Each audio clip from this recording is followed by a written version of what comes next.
Okay. I think. Oh, one. I think it's getting warmer around here, but I think we're ready to go. Let's go and do this. I think I see John. I think Mike's on his way. So let's begin the thing. Let's do the thing, folks. It's time. Let's talk some golf. Should be good times. All right. Yeah. All right. Oh man, what a fun month in sports this is, by the way. It's good to see you all again. Welcome in, everybody. This is the Sandwich Corner, our companion program that goes in addition to the Sandwich Show over on Twitch. You can find this on all the podcast platforms and on YouTube.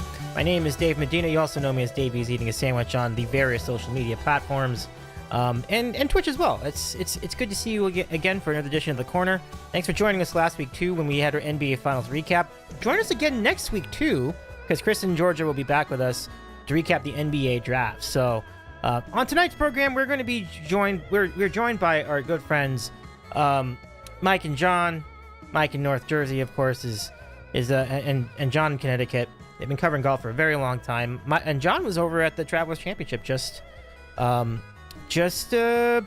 over the weekend last week. And boy, what an exciting contest that was. We're going to recap the U.S. Open too. And some other potpourri, I think, if we have time. So here we go. Let's start it off. I think Mike's still getting situated. Let's go welcome John in first. So, John, good to have you back. Welcome to the show again. How's it going tonight? I think John's still muted. Hang on. Sorry, yeah, the mute button is not always not your friend. That's fair. But yeah, good to be back on the show.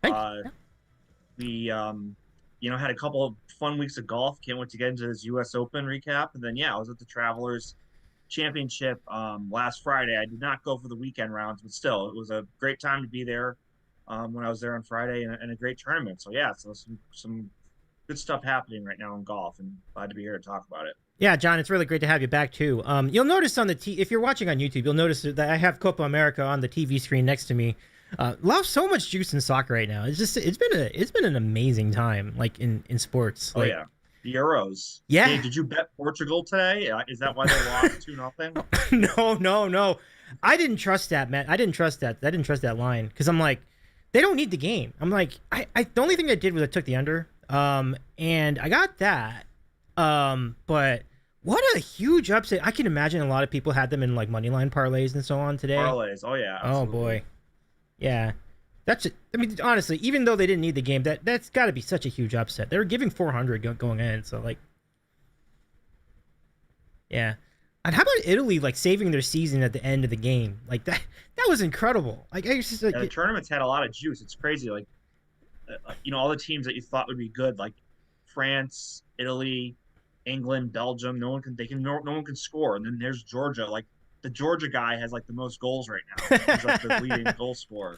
It's crazy. And not only that, but like their goalie has just been absurd. Like, he's just stopping everything. He's having a year. Like, what an incredible time it was. Yeah, you're right. I mean, it's kind of the unexpected scenario. Although there's some of the big powers are still doing pretty well.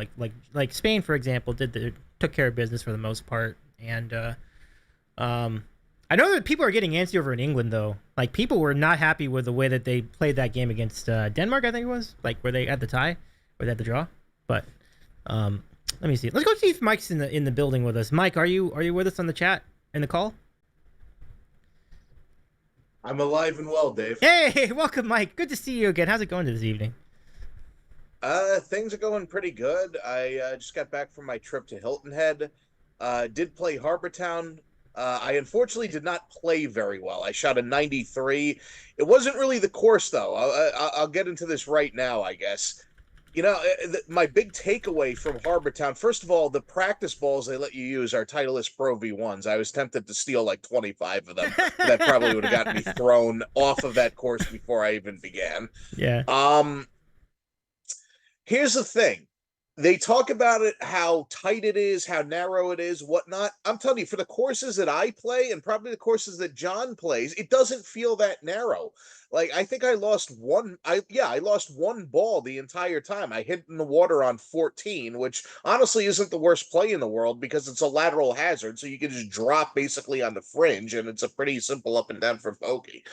But yeah, except for like a couple holes, like 13, the hole with like the where the green is surrounded by a bunker and they got the railroad ties. You can't miss left there. I like hit a pretty good drive and I tugged it slightly left, and there was like a tree overhanging and I basically had to chip out and hit a third shot. But other than that, I feel like if you're playing well, and as long as you don't try to play the right tees, like my game could translate there. I'm sure John's would too. So yeah, it's a really fun course. I mean, you go through it and you're sort of like, okay, it's very clever. Uh, it's clever. It's there's a lot of variety with the green structures and whatnot, but you're kind of like, okay, but what is really the big deal? And then you get to 16 and you turn the corner towards the waterfront, and it's just like, whoa. I mean, I'll show you guys a few of the pictures I have. I mean, yeah, really Ooh, pretty out there. The yeah. the finish is amazing. I played 18 into the wind, so I hit driver 4 hybrid and I was in that bunker short of the green, and I like striped both of them. It was like my highlight of the round, basically. Although I had a good chance for birdie on 16 too. I actually hit out of one of the islands in that waste bunker, hit a sand wedge onto the green, but I missed the putt, unfortunately.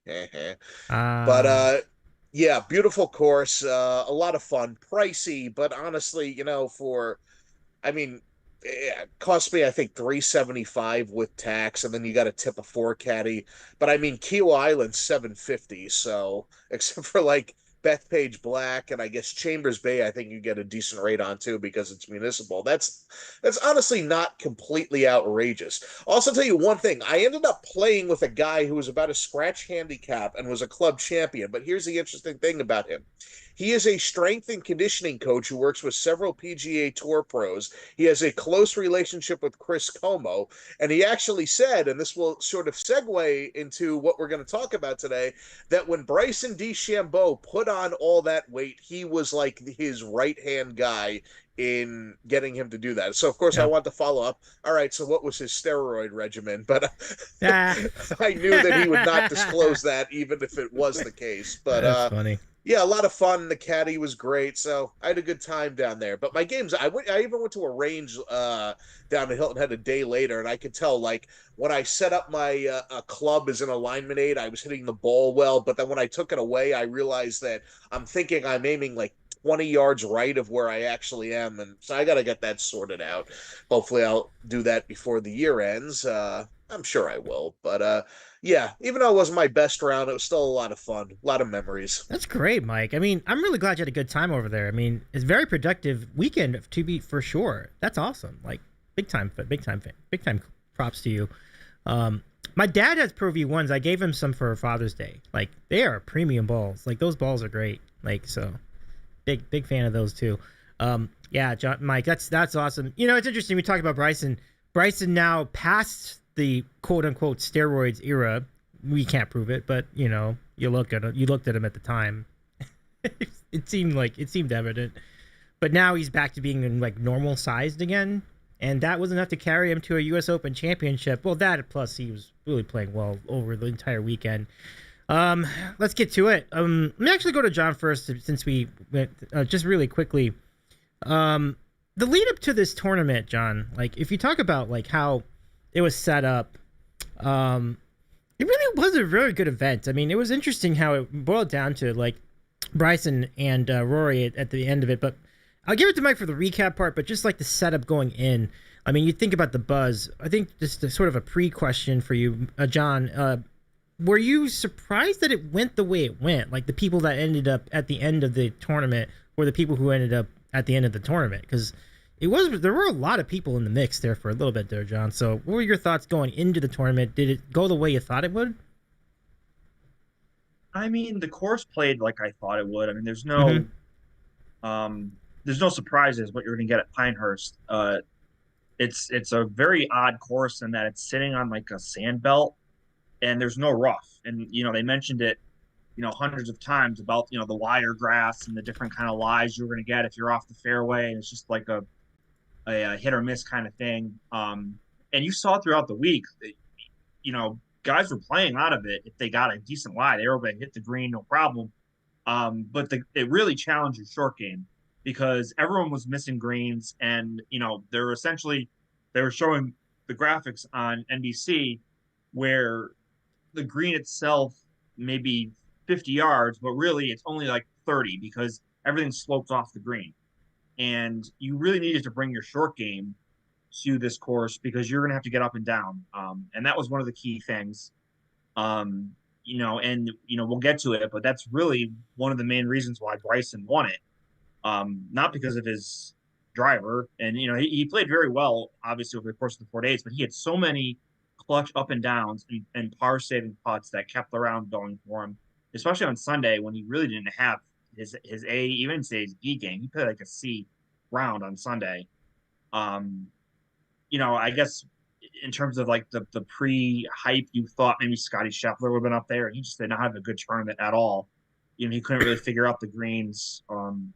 That was kind of his problem. But in terms of the two guys who were left at the end, McIlroy and DeChambeau, not surprised at all to see them up there.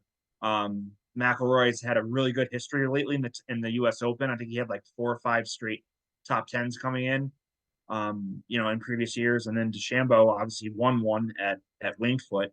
And then even some of the other guys in the top 10, like, if you had told me that Finau and Cantlay and Matsuyama and Schauffele all would have been in the top 10, like, no, that's not going to surprise me at all. So it pretty much played out kind of the way I thought in terms of the course and some of the people that were up there. But yeah, it was a very, very exciting tournament as we'll get to shortly.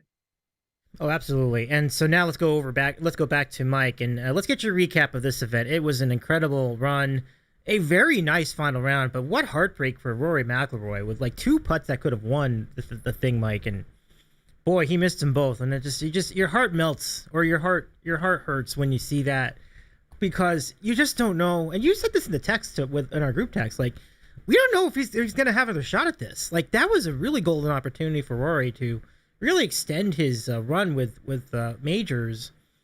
Honestly, to be completely honest, Mike, I felt pretty bad for Rory there. Like, it's just too bad that he couldn't have at least forced a playoff in that scenario. So let's give it to you for your thoughts on the U.S. Open. Obviously, a lot to recap, so I'll hand it off to you.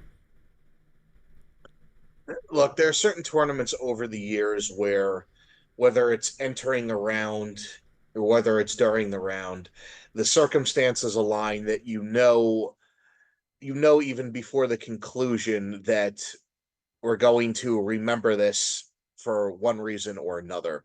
I think one that came up that I brought up in years past was Dustin Johnson at the Masters a second time around, with his legacy of sort of, choking away in big tournaments, that with that lead, we were going to find out, okay, does he have it here, or is he going to let another one go and sort of be remembered as this generation's Greg Norman? Obviously, we saw this with Tiger Woods after that 12th hole in 2019 at the Masters, when he was able to get into the lead. You knew right then and there, okay, he wins this, we're going to remember this tournament forever. If he doesn't, well, we're still probably going to talk about it for many years. I think we can say the same thing about Phil Mickelson in 2021 at Kiawah Island, being 51 years old and being in it with Brooks Koepka, who had been the most prolific major winner of the last half of the 2010s and into the 2020s. We knew right then and there, okay, it's either Koepka getting his 5th major, which gives him the most of the post-Tiger Phil era, or, Phil goes down in history. And we saw that happen last Sunday. DeChambeau had a 3-shot lead, but going into the 14th hole, or going into Rory's 14th hole, Rory had a 2-shot lead. Now, we're talking about a guy who I think was one of 3 players to have 4 majors or more by the age of 25, the other 3 being Jack Nicklaus, Tiger Woods, and Bobby Jones. Now, whether or not you thought Rory was on that level, which I don't think a lot of people seriously did, but he looked like a guy who had a decent chance at winning, I don't know, 9-10 majors if he had kept going. But for whatever reason, he hasn't won one in the last 10 years. And it's sort of been an overarching story in the world of golf over what's happened to him. So with a 2-stroke lead, I mean, listen, 1 stroke, something can happen. 2 strokes, that's his to win or lose at that point, especially on a U.S. Open course. Like an Open Championship with the wind down a little bit, someone could just get hot and fire off 4 birdies and win. The Masters, okay, if DeChambeau had 13 and 15 to play, he can make an eagle, a birdie, and you can stuff one close on 16, make a birdie there. And, a guy with a 2-stroke lead could actually play pretty solid golf and still not come out on top. But 2-stroke lead at this U.S. Open at Pinehurst, that was his to win or lose. And obviously we're going to remember the short putts, but I want to talk about the whole picture because he gets to 14 with the 2-stroke lead. What does he do on 14? He hits a quick low hook left with the driver. That is absolutely for a pro a nerves thing because you get quick. What does he do on the second shot? Hits it left again. Now, he was hitting out of the wiregrass waist area there, so it's hard for me to say exactly if that was nerves or whatnot. But you know what? He makes a good up and down there and makes par. But what does he do on 15? This is another thing. When you get tight, sometimes your strategy and the way you think things out isn't ideal. It wasn't ideal there. You cannot miss 15 long. And he misses 15 long. Take a club short. And if if you hit a little thin, you run up. If you're short, you have a relatively simple up and down. He hits it over the green. He has a very weird lie at like the edge of the wiregrass.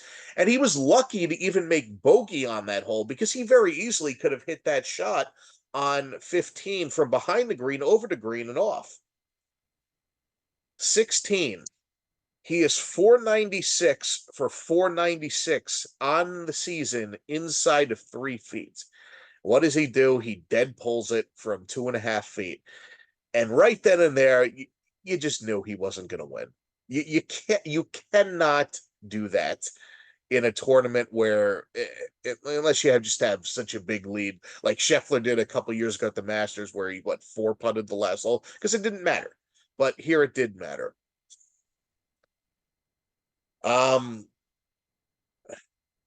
If you want to get to 18 again on him being tight, why is he hitting driver on 18?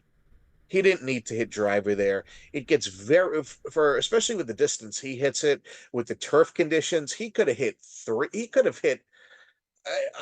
I didn't go look at what he was carrying in his bag to see if he was carrying a 5-wood as opposed to he didn't even have to hit 3-wood. He could hit a 5-wood or a utility iron and been 275 in the fairway. If he had hit his 3-wood, he would have been like 290 in the fairway. So, just bad execution there. Now, the putt on 18, I'm actually not going to kill him for that.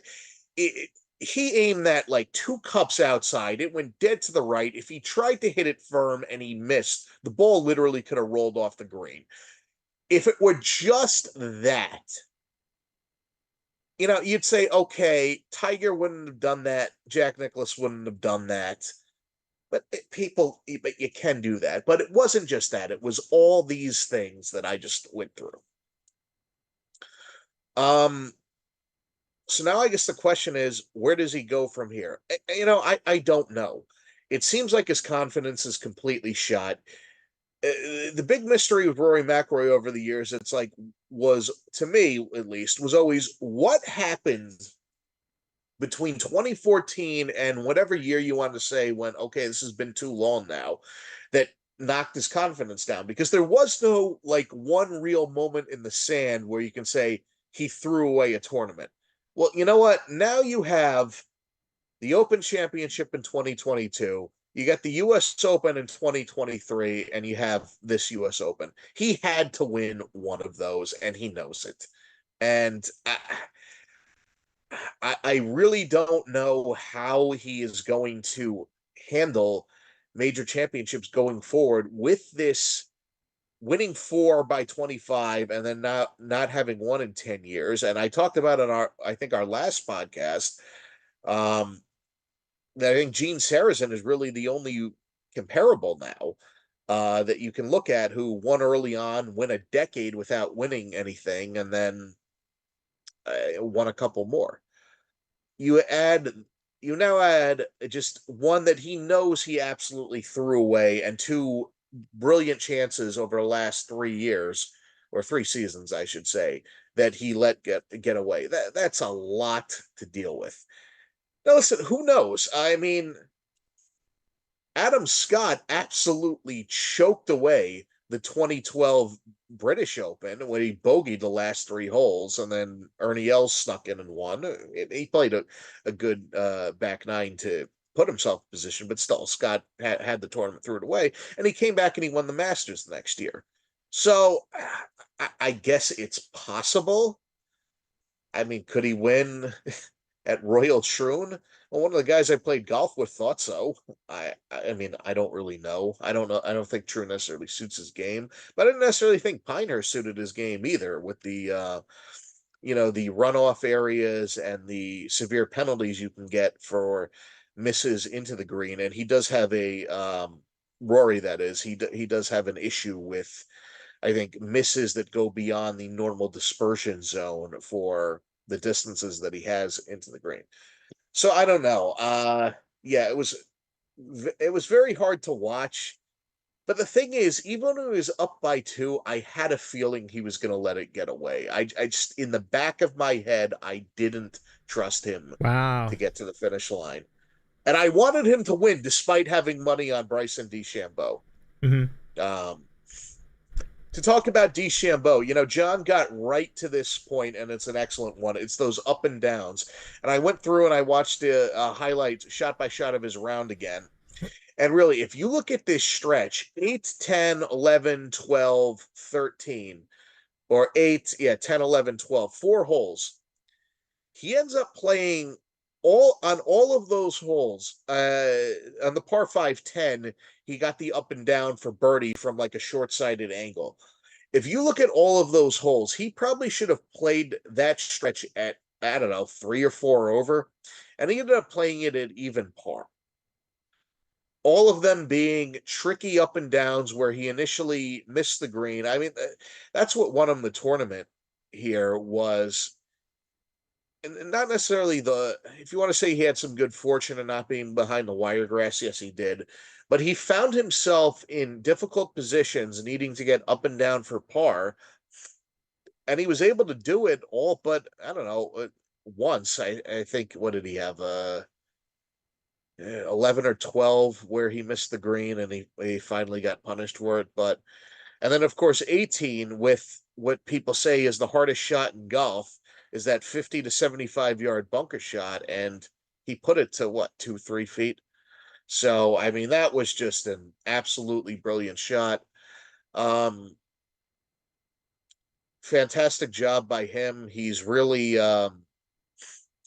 we can look at it and say that he missed a lot of fairways, which he did throughout the week. But to me, it was similar to Wingfoot in a way where he never hits a shot into an area where you're completely dead. If he misses on a side where, okay, I can hit it out and I'll have a reasonable chance to get up and down for par. And you know what? That's what he did. So good job by him. I mean, I don't understand the laundering of his image that was going on by NBC. They have to tell us how he's such a likable guy when, call me a cynic, but I really think what happened here is that he met with a PR agent, and the PR agent said, you want to maximize the amount of money you're making, be affable, talk to people, engage, basically showed him a video of Phil Mickelson and said, here, try to act like this.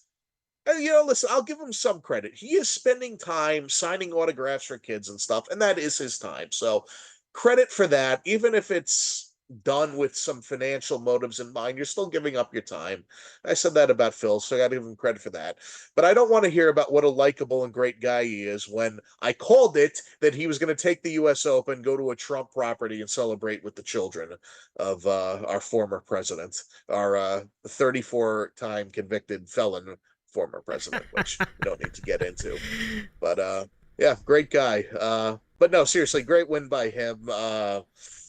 the stuff he's doing with the irons, I wonder if that technology will take off at all now with the professional level. Because Dave, what he's essentially doing is on drivers, fairway woods, and hybrids, they all have this technology on the face that's meant to like square up where you slightly miss the center of the club face. And basically, he had irons 3D printed that have that technology on them, and it's not commonplace for irons. So we'll see if that catches on. It actually is a pretty clever idea. It seems like it would make it difficult to work the ball, but who knows? The strategy and ideas behind golf are really changing the more we understand the science of it. So, Yeah. listen, fantastic job by DeChambeau. Heartbreak for McIlroy. Very well said. Actually, it's interesting you circled back to the club links again. Like, my dad made a point of that during the weekend. He's like, he was mesmerized by that idea that, he's been doing this for a while too. Like having the club links the same length and then doing different things with the face. It's wild. I don't have an opinion on it. So it's interesting that you bring that up too, Mike. So thank you for your summary. Wow, interesting stuff. Yeah. And it's a victory for Liv too, I should mention that, even though I think that's already obvious by now, but I'll mention it anyway. So let's go to John. Let's get your recap of the US Open. Yeah, no, Mike did a great job there. Definitely tough to watch McIlroy go down the stretch and just miss those putts. The one on 18, like, you're absolutely right. I mean, just looking from behind the camera angle that they had, I was like, oh my God, like, where is he aiming? He's like 2 cuts outside the hole. So that was a tough putt downhill. Like, anyone could have missed that. But the one on 16, it's like 2 feet straight up the hill. That was just a complete choke. And the sad thing is, like, he was draining long putts earlier in the round too, which he never does in these kind of situations. And then to all just give it up like that at the end, it's just heartbreaking for him. I mean, I could see this going one of two ways. Either it just completely destroys his confidence and he'll never win again. Well, I shouldn't say he'll never win again. He'll never win another major. I mean, he's proven that he's just gonna, he'll win like the Wells Fargo, or he might even win the FedEx Cup this year. Honestly, that's what he does. But he's either never gonna win another major again, or he'll come out like guns blazing and win the Open Championship next month. There's kind of no in between in my mind, but that's got to leave a lot of scar tissue, especially after, not winning for 10 years. And here you are in contention, and it's like right there. Like, I'm sure he just could feel like holding the trophy on the 16th hole, and he just gives it up. And, like I said, Bryson didn't have a great round on Sunday, and he just kept himself in it with his up and downs in his short game. And he got it done at the end. It's funny you mentioned the bunker shot in 18. Like, I thought, like, yeah, this is a really hard shot. And then I'm sure you guys saw the video of Johnson Wagner from Golf Channel later on in the night recreating the shot. And actually, Bryson came out to like coach him on it, and he hit a better shot than Bryson. It was hilarious. But I guess the first one he hit, like, he's like scolded over the green into the gallery. But that was still just under the pressure and the situation. That was just a tremendous shot, and like, you knew he was going to make that putt too to win. Bryson is just a really clutch putter. I will say that his short game has just come such a long way from when he started on tour, and now here he is with 2 majors. And it's interesting you bring up his his image and how he's kind of redefined himself. Honestly, I think going to Live has helped him in the way that we don't see him as often. So if you're watching the PGA Tour every week and you don't see Bryson, it's like it was almost too much of him before, and it just really just grates on you. But now it's like, all right, I mean, no one's watching Live, so you're only seeing him 4 times a year. It's like, oh, this guy's kind of cool and quirky, and like he's got he's just kind of a normal guy. So I think in that way, going to Live has helped him, because like you're left wanting more, and that's exactly what you want. He's kind of almost become bigger than Live, honestly, in terms of his brand, because nothing's happening with Live in terms of like the publicity or just no. I mean, obviously the publicity of the league itself, but no one's watching their tournaments. Um, so he's kind of almost building a brand for himself that he couldn't on the PGA Tour. Like, he has this whole YouTube channel and stuff. So of all the guys that went to Live, like, oh, I'm going to grow the game. I'm going to grow the game. That's such horseshit. Bryson actually has kind of made a brand of himself. And like I said, he's kind of almost left you wanting more, because you only see him now 4 times a year if you're just kind of a casual golf fan. So honestly, I think the move to live for him might have been a beneficial one, obviously financially, but just in terms of his image and how he kind of rebuilt his own brand, I think it was a good move. So, yeah, he definitely earned this one, and it's going to be uh, uh, keeping McIlroy up late at night for a while. He withdrew immediately from the Travelers Championship the next day. He was like the only top player that didn't play last week. Obviously, he just kind of wanted to lick his wounds, and he'll be back, I guess, in the Scottish Open in a couple weeks. So we'll see how he does there. Yep. I mean, there are going to be some big moments for McIlroy and some decisions coming up in the next few weeks. No doubt about it. Thank you for your recap too, John. Just one more follow up on Bryson to Mike. So to talk about his retransformation back to being a normal sized human being, like what do you remember about him that led him to that change of like getting off the roids for all intents and purposes and getting back to just having a normal physique? And it seems to have helped him in the long run, Mike. So any thoughts as far as like going back to the civilian weights and sizes? Like, what's your thought there, Mike? Well, he's definitely bigger than he was before Mm-hmm. before he really bulked up prior to that U.S. Open win. But I would just assume that it had to do with if you're that big and you swing that fast, you're going to get injured. And he ended up having a lot of injury problems, which I think everyone said was going to happen. I still think it's going to be a problem for him going forward. I don't see how you can lash at the ball that violently and hold up long term. So I think ultimately that's probably going to be Bryson DeChambeau. What's going to happen with his career long term is he's going to break down from injuries. But just in terms of him slimming down a bit, I'm guessing the professional, the team that he has around him in terms of trainers, strength and conditioning coaches said, look, you can drop 25, 30 pounds. We work on your flexibility. You're still going to generate virtually the same swing speeds and you're going to be much less prone to injury. So that would be my guess as to what happened here. One other thing I do want to bring up, because this is like where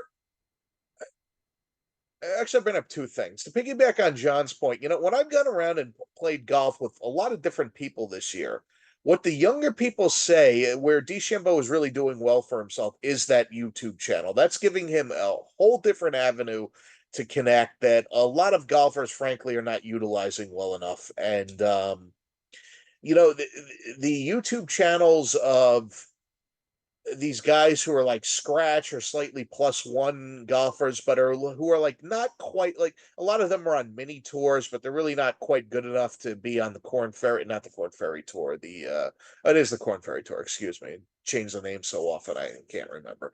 The Corn Ferry Tour or even the PGA Tour.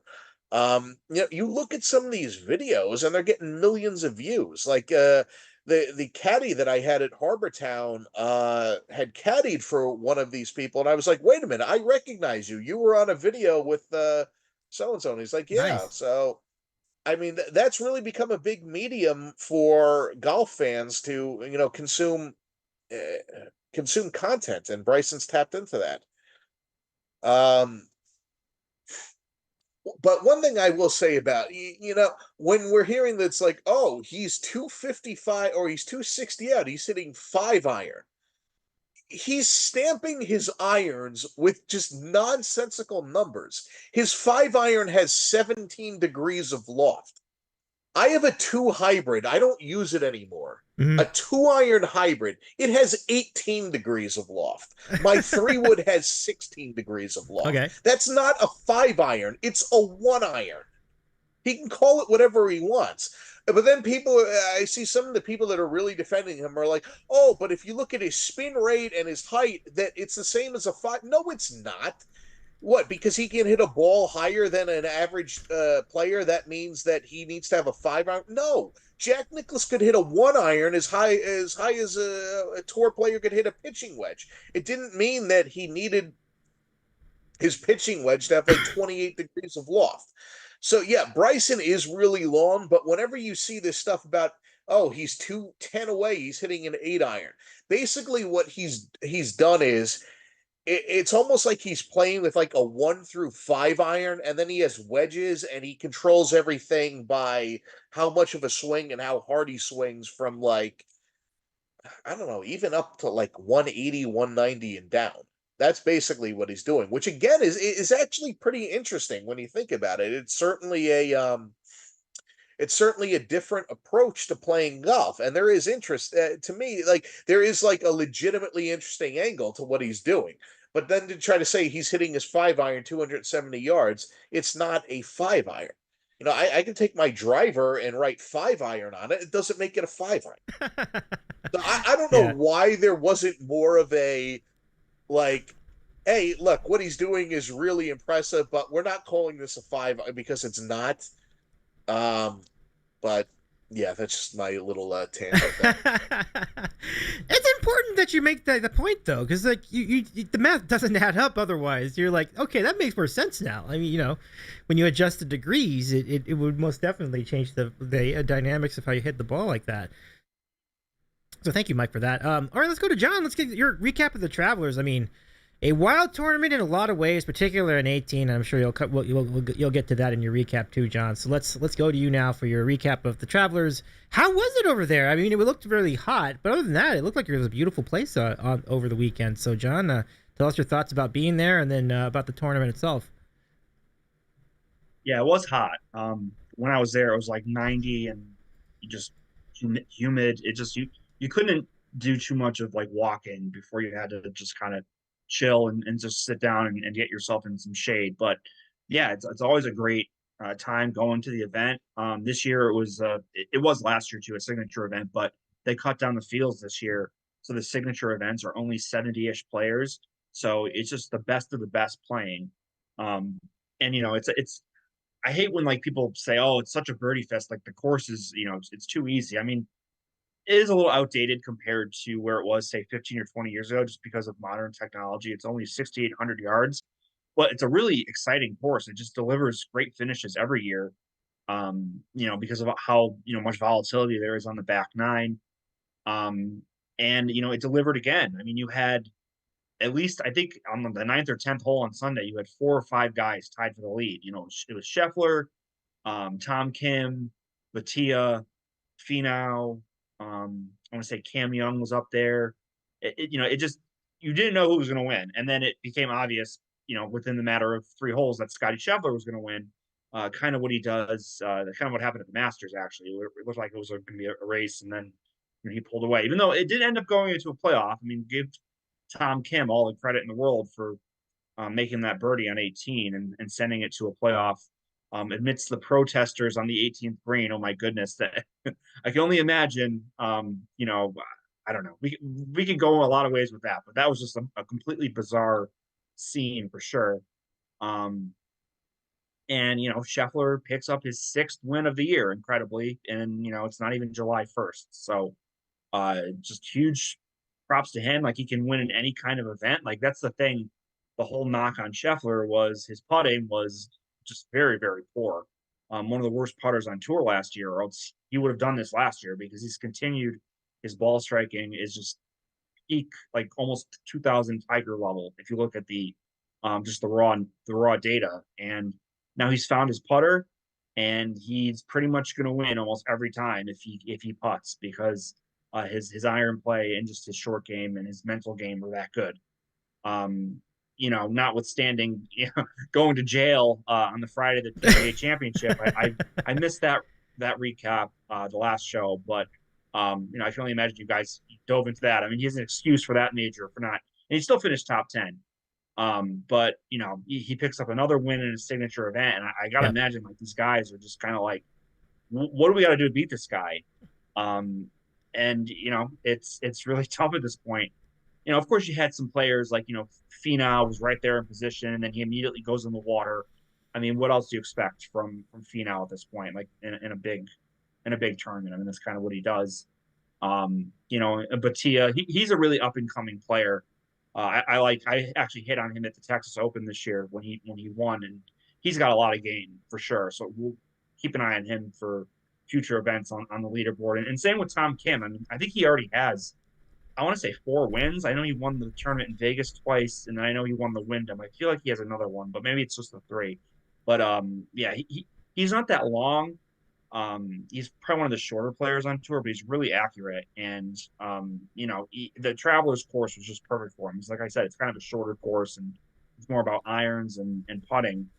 And when I was there on Friday, I got to watch a number of groups. Like I saw Colin Morikawa and Victor Hovland. I saw Cantlay and Finau.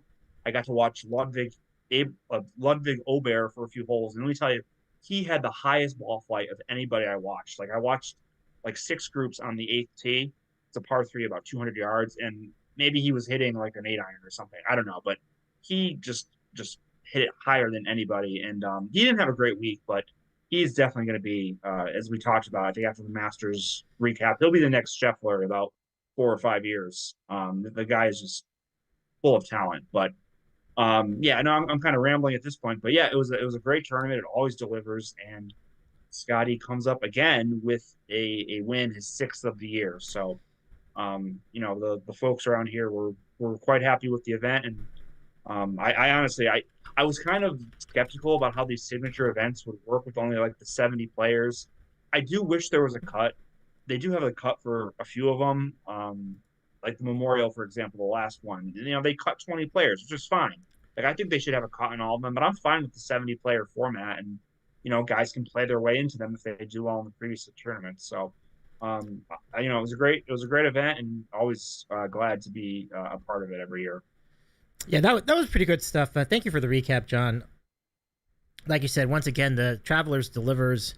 My first time seeing Aberg and Batia, and yeah, they look good. Like it's pretty cool to see some new faces in the tour, and so that was kind of cool. And also Kim as well. Like I think Kim may have come up short in the playoff hole, but it was a great weekend for Tom Kim. Like he was he had a really, really great run there. I mean, you're challenging the number 1 golfer in the world essentially at the end of that. And actually there are chances to win. But all in all, I mean, just a great weekend. So it was really great to see that. So Mike, let me hand it to you. Let's get your thoughts on the Travelers as well. Like, what were your thoughts on the tournament? Honestly, Dave, I didn't see very much of it because I was away, and while I did play golf, I was there with my girlfriend, so I really couldn't be spending my entire vacation sitting down. I mean, I know. Listen, if it were just me, what I would have been done is I would have sat at the beach bar and just sipped on frozen drinks and watched golf the whole time. But that was sort of so. I'll tell you what happened on that Sunday was. I was actually sitting down watching it, and she has started to like watch golf a little bit with me. And so it's the 18th hole in regulation. And I wanted to stay and watch the end, but then I was like realizing we were up against time because we were trying to run to the beach, get a drink there, and then we had to go out to dinner. So when we got the drink at the beach, though, I was like, oh, wow, Tom Kim tied it up, and then Scheffler beat him in the playoff. Oh, that was fun. And then I saw the thing about the protesters, and I'm like,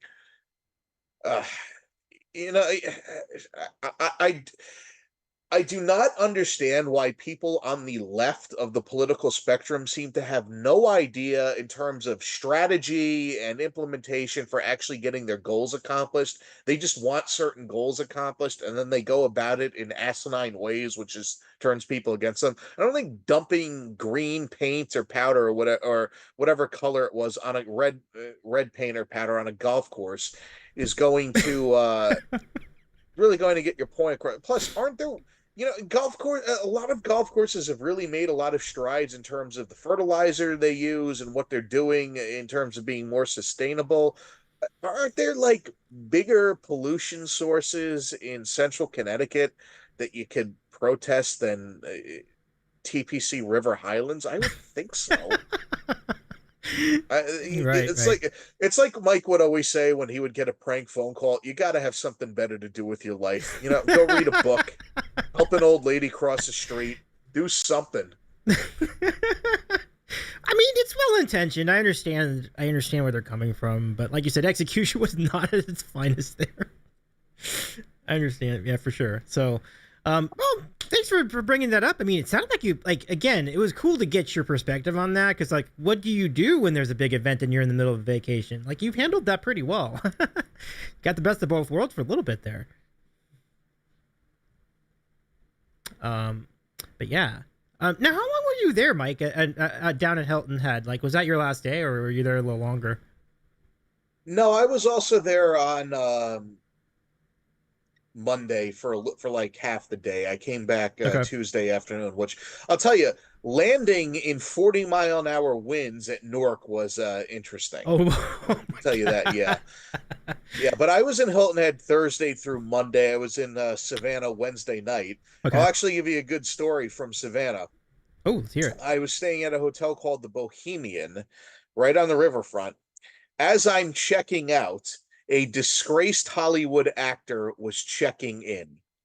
Oh. I'll give prompts to whoever can guess who it was first. Okay, hold on. Let me before we get into this, I'm gonna get this into 3 screens because I wanna let's go deliberate over this together, John. This is exciting stuff.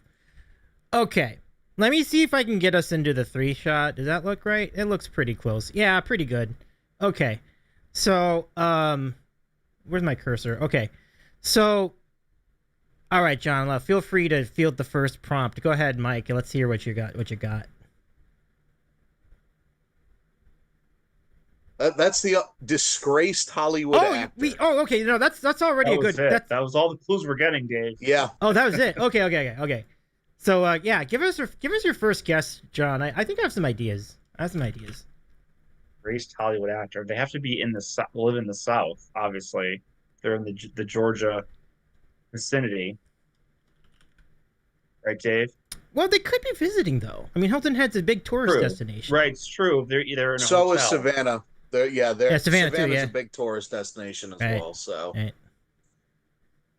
Oh man, there's so many choices here. Right, it's like how can you narrow it down? There's so many disgraced actors. guys, I've asked this to a couple other people, and everyone's gotten it on the first guess. Oh, really? Disgraced Hollywood actor.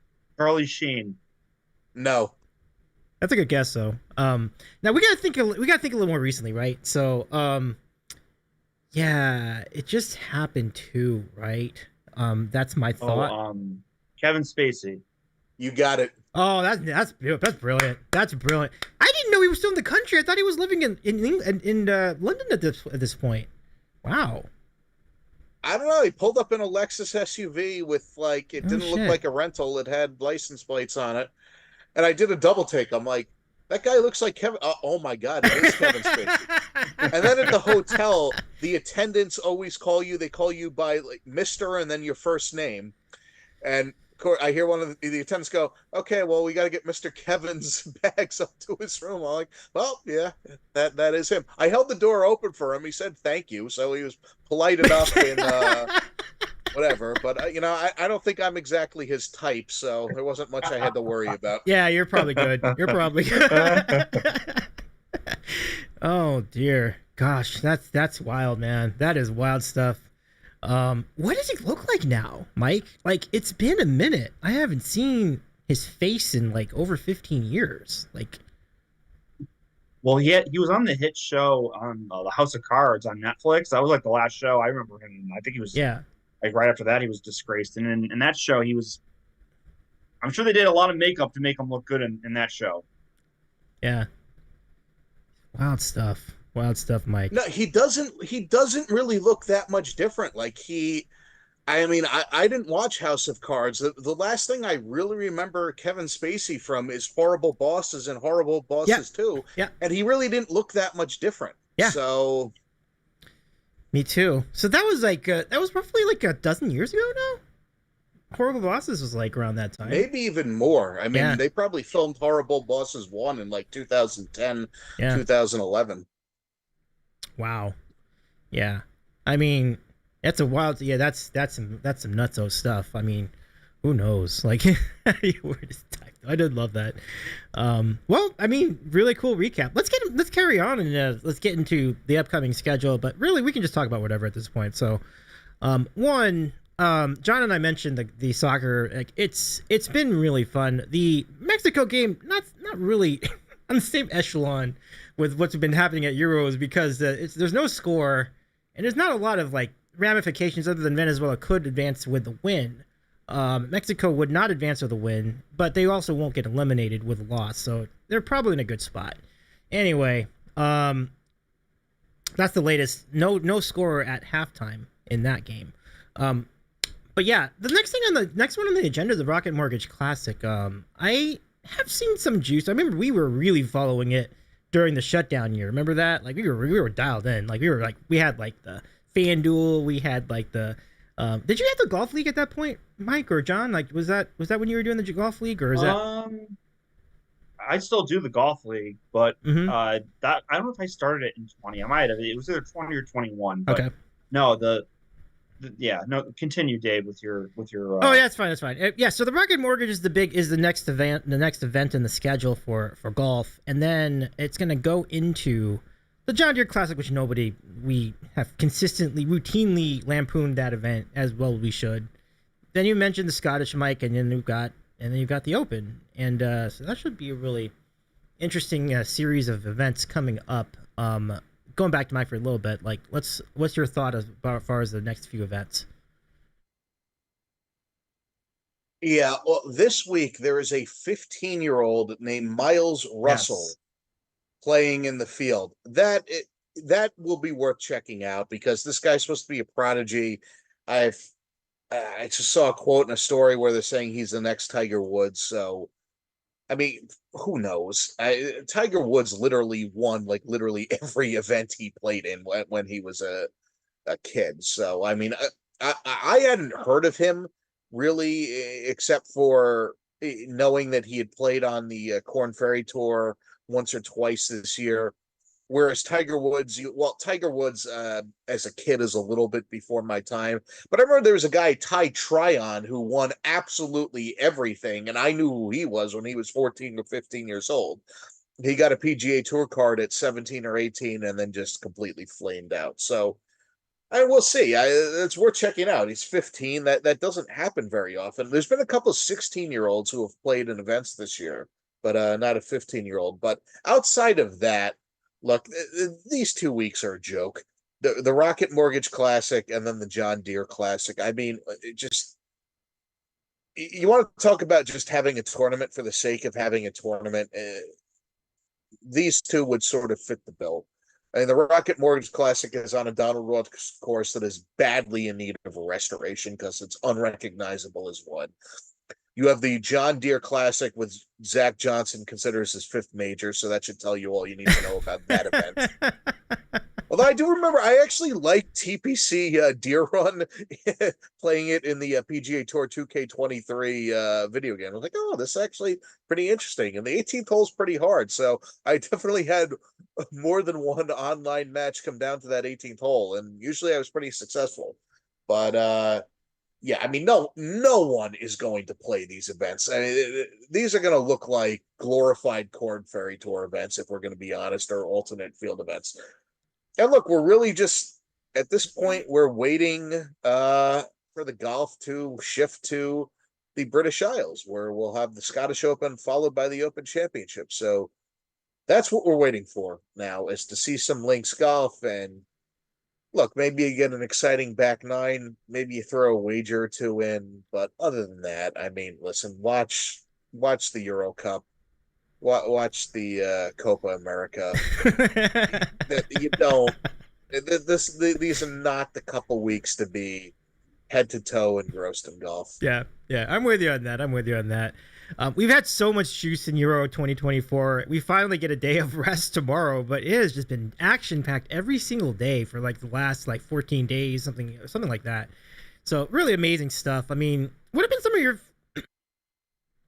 And I do want to give some credence to Copa, of course. Copa is underway too, which is really, really fun. Like you have it all kind of happening at the same time. So you've got the back end of the Euro 2024. You're getting into the knockout rounds now, starting this weekend, and the week after. Like as you get into next week, you'll have the same thing happening with Copa America. So it's really cool. One thing I want to mention, I've been hoping for years for them to include North American teams and Central American teams in this tournament. I'm so glad that that's finally happened. Like I know the Gold Cup's going to be sheer now, but it already was sheer. Let's be honest. So who cares? I love it. So let's go back to John. Like, your thoughts on all the soccer so far in this month. Well, I'll just piggyback on the golf first. Mm-hmm. Yeah, I mean, because you had three signature events essentially in a row. You had the Memorial, then you had the U.S. Open, and then you had the Travelers. So all the big players played those three tournaments. Of course, they're not going to keep going for another, 2 or 3 weeks before the next major. So yeah, these are kind of filler tournaments. You have a few quote unquote big names there. Tom Kim and Akshay Bhatia are playing. I guess those are kind of your headliners for this tournament in Detroit. Ricky Fowler's playing, but he's been really bad this year. But yeah, no, they exist for like kind of the lower rank and file members of the tour to pick up FedEx Cup points, maybe a win, and they're TV filler. And hey, we'll have some bets on them. I got some outrights in, so yeah, I'll pay attention to the Rocket Mortgage this weekend. Same with the John Deere. Although I did see that, I could be wrong, but I feel like I saw Jordan Spieth and Patrick Cantlay committed to the John Deere Classic, which I don't really understand. Spieth I can see because he's won it before and he's been struggling, but Cantlay I'm not really sure about that. So maybe that'll have a better field than we think. But yeah, these next 2 weeks are there'll be no Jim Nantz. It's Andrew Catalan season for CBS, and we'll just it is what it is. It's just some a lower event to put on in the background or have a few bets on, and yeah, it's just kind of there. But yeah, the soccer tournaments have been just fantastic. I mean, you had, like I mentioned before, all the teams that you thought were kind of like powerhouses or group favorites are just really struggling. Italy just, as you mentioned, Dave, just got by with their like a 90th minute goal. England has looked awful. I think they had like it was like 1-1, 1-0, and then 0-0 were their three games. I mean, they don't look good whatsoever. And they were like one of the big favorites coming in. And now we have the knockout rounds where anything can happen. So it's going to be fascinating to watch over the next, Saturday it starts. So it'll be a couple weeks of the knockout rounds. And then, Copa has been pretty good too. I'm glad too that they invited the North American teams in. You're right. The Gold Cup, it's just USA and Mexico every 2 years. So it's whatever. Just invite them down to the Copa with the South American team. So it's good that they did that. So yeah, it's been, you have for those of us who can work from home, we can get the Euros on during the day, and it just leads, it's good stuff. And you just lead it right into the Copa at night for some bets. And Yep. We had NHL Game 7 the other night, so it's been a good time for some sports. Oh yeah, yeah. We'll winding down the summer here with some golf, and I don't think we mentioned golf at the Olympics. So after the Open Championship, there's another Sheeran event, a 3M Open. Whatever. It's a Rocket Mortgage level tournament. But then after that, the tour takes a week off because of the Olympic Games, and golf is obviously a sport. So the American team is they're sending 4 golfers. It's Scotty Scheffler, Xander Schauffele, Wyndham Clark, and then who's the fourth guy? I'm drawing a blank at the moment. But I remember it's like Wyndham Clark did not belong. It's the fourth guy. It should have been DeChambeau, but obviously he can't accrue ranking points on Live. But it is what it is. But that'll be a really exciting tournament, and especially because it's played at Les Golf National in France, and they host an event there every year. And I believe they played the Ryder Cup there too. So that's truly like, okay, the British Open will be great, the Open Championship will be great, but then you have the Olympic golf tournament will be great too. So that's another kind of thing to look forward to in the next month. Yeah, that's a good call on the Olympic golf. I mean, we talk about it every time it rolls around, and it does wind up being a very good tournament. Like, I remember going back to when they had it at Rio. Like, that was a very nice finish. And then again to Tokyo, and now we're going to Paris. So, pretty good spot. The Olympics themselves, I mean, it'll be good. I'm not as juiced about it, to be honest with you, as compared to past Olympiads. I don't know why. I'm gonna watch it, but and the golf will be good. I mean, just that part, just to be clear, like that part will be pretty good, but we'll see. Mike, anything else you want to comment on as far as other sports and what have you? Yeah, I just wanted to bring up one thing about the Olympic golf. I think the person John didn't mention was Morikawa, and Oh frankly, yes, thank you. DeChambeau should be on the team. But look, I think everyone who went to live, I'm not going to listen to them whine about stuff. They knew what they were getting into with all of this, and they took the money. Hey, live with the consequences.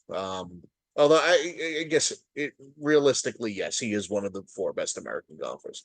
So the Dutch Olympic Committee decided that despite three golfers technically qualifying for the Olympics, that they don't have a realistic chance to win a medal. So they are not sending any of them Wow. over to the games. Like, how Damn. cheap can you possibly be? Why would you do that? That's got to be one of the most petty things I've seen in the last year. So it was one was Jost Loughton, who Yeah, was yep. a European tour player. Who else is it? Oh, it wasn't three men's golf. It was two men's golfers and one women's golfer. Another guy, Darius von Driel, who I honestly don't know who that is. Women's golf, or for Dewey Weber. Oh my God. I'm gonna say it's not like they're traveling to Australia. It's not they're a going long to trip. France. Yeah, exactly. Right there. They can take a train. You're yourself on the train for 4 days. Wow. I mean, that's bizarre. That's sad. And then I saw. Do they get replaced with another nation, or do they say, No. oh, the event's just less than 2 people? It's just they're only sending one man, one woman. They could have sent 2 and 2. Oh, okay. I guess, no, nothing else gets filled in. It's just less total competitors, I guess. I mean, that's I don't know what's going on there. That makes no sense.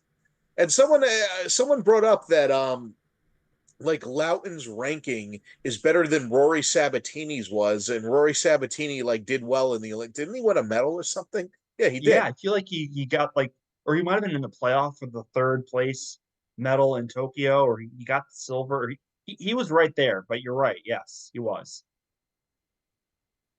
So someone who has literally never played or watched golf before just said, "You two have no chance, so you're not going." What? That's too bad. Yeah. That's just outrageous. Come on. But thank you for bringing that up too, Mike. Yeah, I mean, it's the next few weeks. I mean, granted, the next few weeks are going to be slow in the golf world, but I do think that as the summer goes, it's going to be quite a summer. Between all these events, including the Olympics, and maybe, as you mentioned, there'll be some really good competition all the way around. And then, I mean, I would back in the day I would have said, oh, in the All-Star game, but I don't really care about that anymore. But yeah, it's gonna be fun. I guess we can just. I was just wondering if there's anything else you wanted to get into, but otherwise, we can just go to final thoughts. So, John, I'll go to you first. Yeah, no, there was nothing else I wanted to bring up.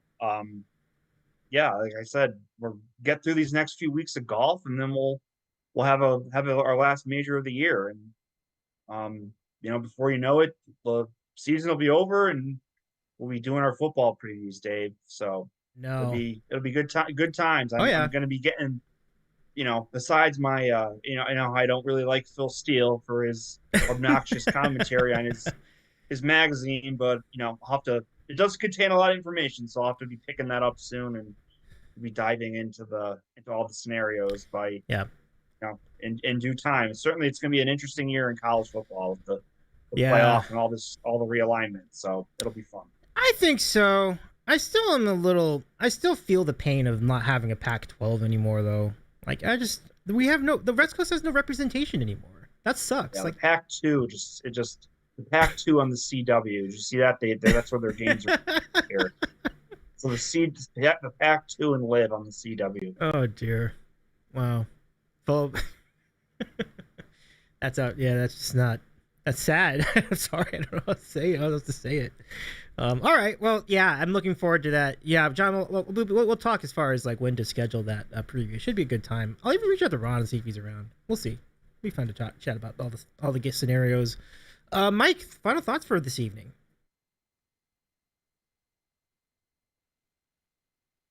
Yeah, like John said, just trying to get through these next couple of weeks of golf, and then we will have some interesting scenarios on the way with the Scottish Open, the Open Championship, the Olympic Games, and into the FedEx Cup. Although, honestly, the more years that go by, the more and more I'm aggravated that they threw out the New York metro area first FedEx Cup event. So that was always a great thing to be able to go to because you had all the top players basically. It wasn't as crowded at those events as major championships are, so you could get around a little bit easier. And they were always on really, really good venues. Or I guess Liberty National is kind of, I mean, it's right down the road from me. It's knocked a little bit as a course, but I mean, the views are spectacular. I mean, you want to knock on some of the stuff that Monahan's doing. It's like, how does that make sense that you don't have a regular event in literally the biggest population center and a place where golf is very popular in the country? That makes no sense. So, and I guess we're also waiting on eggshells for when some sort of agreement is going to be signed because, a month or so ago, Jimmy Dunn resigned and he was basically saying there was no progress. And then you heard some rumblings, U.S. Open week, that something was going to be announced, but nothing has been announced. So I don't know. We'll just sort of have to see how it goes. To piggyback on Dave saying the end of the Pac-12, I just pulled up the Rutgers football schedule just to see how preposterous this is. So September 27th, we have Washington at Rutgers. Then Rutgers at Nebraska, Wisconsin at Rutgers, and then here we go. October 19th, UCLA at Rutgers. October 25th, Rutgers at USC. So here we go. Those nice regional rivalries. LA against New Brunswick, New Jersey. So, I mean, listen, they're going to make a lot of money for that. Those games are going to be sold out. I'll probably try to go to UCLA Rutgers or Washington Rutgers. I mean, it's not that far from me, so I might as well. But yeah, I just another example of how we're trying to maximize every single cent there is to be gained, and at the expense of what? I mean, if you're building aircraft, it causes aircraft to crash in the ground. Fortunately, we don't have to deal with that with NCAA football. Yeah, looking at you, Boeing. I was so thankful I was not on a 737 MAX. I was on the 700, which was built before Boeing decided, you know what, we're not going to stop caring. And But anyway, that being said, I am excited though because we're going to have the NCAA football game coming back. So nice. That should be, which has not been around for 10 years because once the various lawsuits started, that was sort of the end of that franchise. So I think that comes out in July. So I'll be picking that up and be waiting for football season to start pretty soon. Yeah, it's kind of, and by the time we've, by the time we come around on all these other events, it's going to be pretty much there. We'll have preseason. We'll have all the Mongos going like, the Giants are going to make a comeback, and then they're not. So, we'll see. But Mike, it's been great doing this. I think John dropped off, but I do want to say thanks to John as well. John, it was great to see you again. And we're shout out to Andy too. Andy wanted to be here, but Andy had other things going tonight. So hopefully we'll catch him for the Open Championship recap later on this year. So, Mike, thanks. This has been fun. I'm glad your vacation went well too. So, all the best, and hopefully we'll catch up. Oh, go ahead. I appreciate. Yeah, no. Oh no, I didn't mean to cut you off. I was just gonna say I appreciate the well wishes. Enjoyed chatting golf tonight. John just sent us a text. He's apparently lost power from this line of thunderstorms, which affected me about an hour ago or a little more ago. So, listen, I'm sure he's fine. Okay. Power line gets knocked down a mile away, you lose power. So, but we wish him the best. Absolutely. And I guess I'll talk to both of you. I guess in a few weeks for the Open Championship recap. I dig it. Mike, until then, have a good rest of your night. Thank you so much again. I'll see you soon. Take care, Dave. You bet.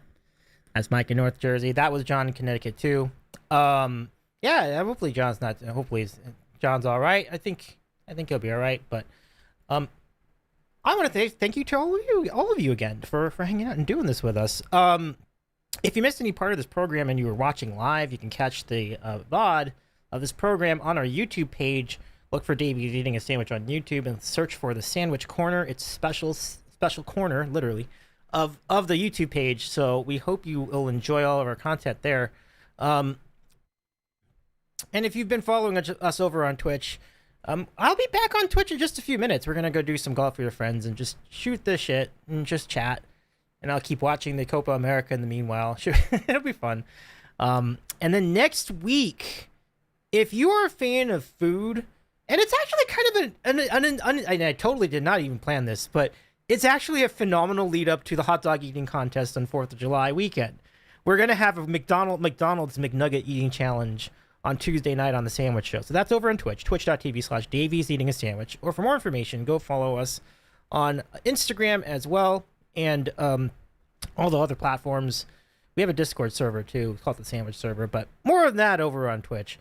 And we'll even tell you more about that particular program if you catch us on our Wednesday program coming up.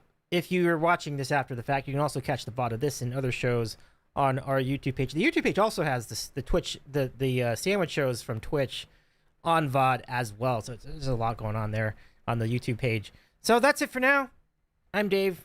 You know me as Davey on all the platforms as well. Good night for now. Thank you so much for doing this, and we'll see you next time.